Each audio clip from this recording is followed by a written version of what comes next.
हाय सगळ्या माझ्या मैत्रिणींना, कशा आहेत मैत्रिणी? तर माझी चालली गावाला जायची तयारी आणि इथं सगळं पॅकिंग करायचं चालले, कपडे किंवा गावाला काय काय लागणार आहेत. म्हणजे मला सगळं कांदा, लसूण, चटणीपासून सगळं न्यावं लागतं. पीठ, ज्वारीचं पीठ, गव्हाचं पीठ, परत म्हणजे अशा छोट्या मोठ्या गोष्टी पण घेऊन जाव्या लागत्या त्या.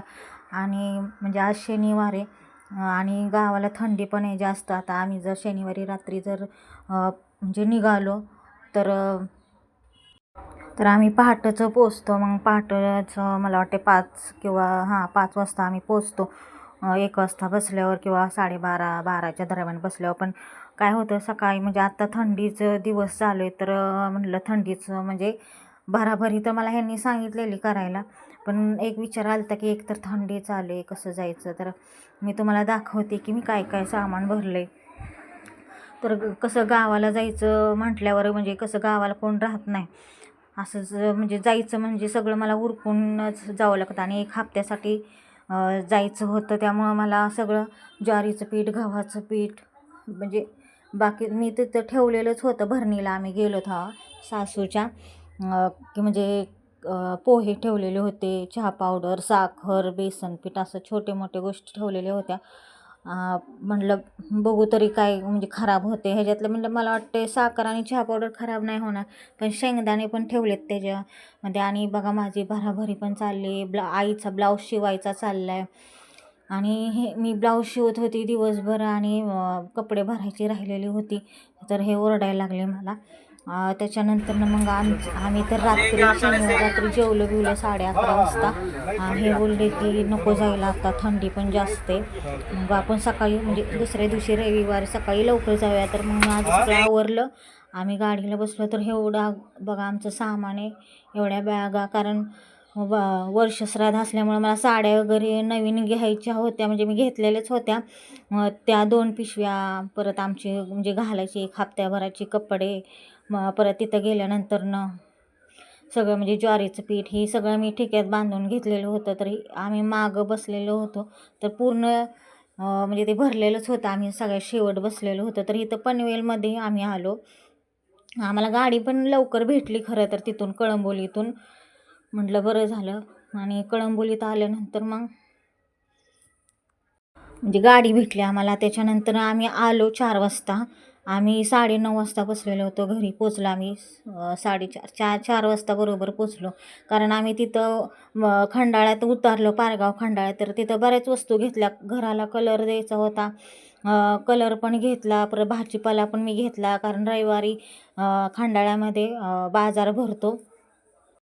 मग सगळं घेतल्यानंतर मग आम्ही घरी आलो. तर घरी असं अंगणात आहे ना गवत वगैरे साठलेलं होतं. बॅगा तर आम्ही बाहेरच ठेवलेल्या होत्या, घरात धूळ होती.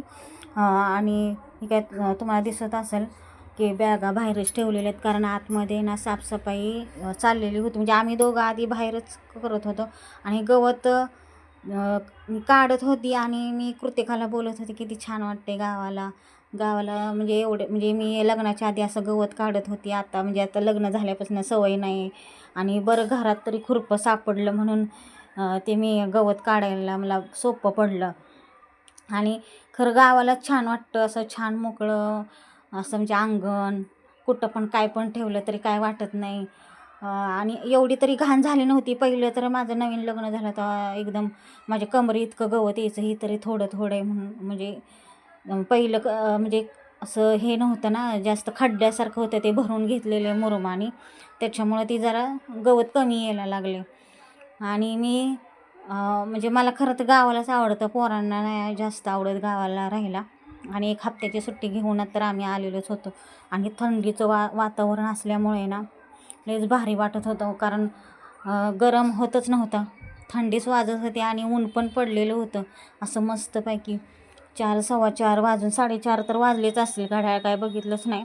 आणि आम्ही दोघं म्हणजे बाहेरची साफसफाई करून आतमध्येच ह्यांना म्हटलं तुम्ही झाडू बिडू मारा, मग आपण लगेच कलर देऊ.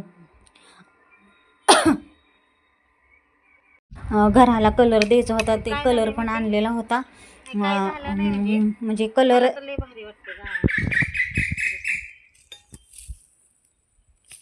वातावरण इथलं एवढं भारी आणि असं मोकळं ढाकळं वाटते, असं जास्त अडचण नाही, काही नाही. तसं मुंबईत किती अडचण नसते, घरात पण अडचण, दारात पण अडचण. इथं लय भारी वाटते मला. चालते. तर तुम्हाला सांगते मी काय घेत बघा. हो का, हा पाड घेतलाय बसायला, मला 2 पायावर येणार बसायला, गवत काढाय. आणि आम्ही आलोय बघा किती 4 वाजता आलोय. सकाळी बसलेलो 9:30ला, घरी 4 वाजता पोचलोय. पण कंठाळा आला नाही अजिबात. आणि इथं कोणीतरी वाड्याच्या पेंड्या कोणी ठेवल्यात काय माहिती कोणाचे. तसं तिकडं नेऊन टाकायला लागतील, कारण तिथली पण घाण काढायची. आणि आमच्या इथं गावाला आहे ना, म्हणजे खंडाळा, पारगाव खंडाळामध्ये आज बाजार आहे रविवारचा. येतानाच आम्ही भाजी घेऊन आलो. आमच्या शेजारचे पण गेलेत आत्ता. त्यांचंच आहे का काय काय माहिती, विचारलंच नाही मी त्यांना.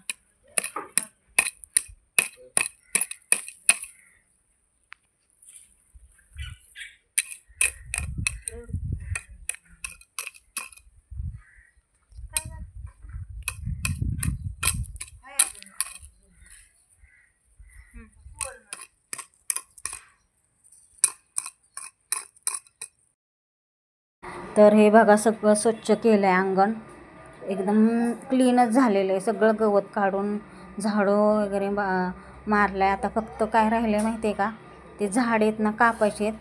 तर मी थोडा वेळ बसलेली होती गवत काढून, मला पाणी प्यायचं होतं. तर इथं बसली, पाणी प्यायचं होतं म्हणून मी बसलेली होती.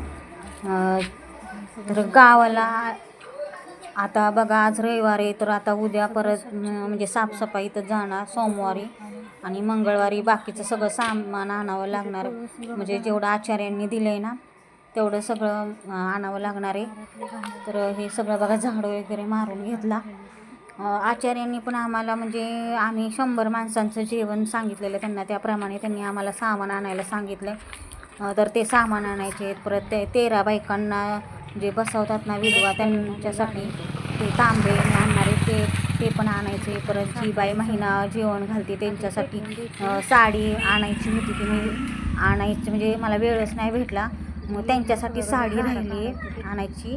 मग साडी, त्यांचे 5 भांडी, परत परकर, आणि त्यांना ना म्हणजे बांगड्या भरायसाठी आणि बांगड्या आणि ब्लाऊज शिवण्यासाठी मी पैसे त्यांना देणार आहे. तर बघू बायका काय म्हणतात, त्यांना विचारून मी सगळं करणार आहे हे. तर हे पण ह्यांचं बी चाललेलं होतं अजून. तिथं रस्त्यावरती कसं गाड्या वगैरे माणसं उभी राहतात, गाड्या म्हणजे पार्किंग करतात तिथं, म्हणजे आता येणारी जी पाहुणी असतात ना ते, म्हणून तिथले ती साफ करणार होते. तर व्हिडिओ कसा वाटला, पुढचा व्हिडिओ बघायला विसरू नका.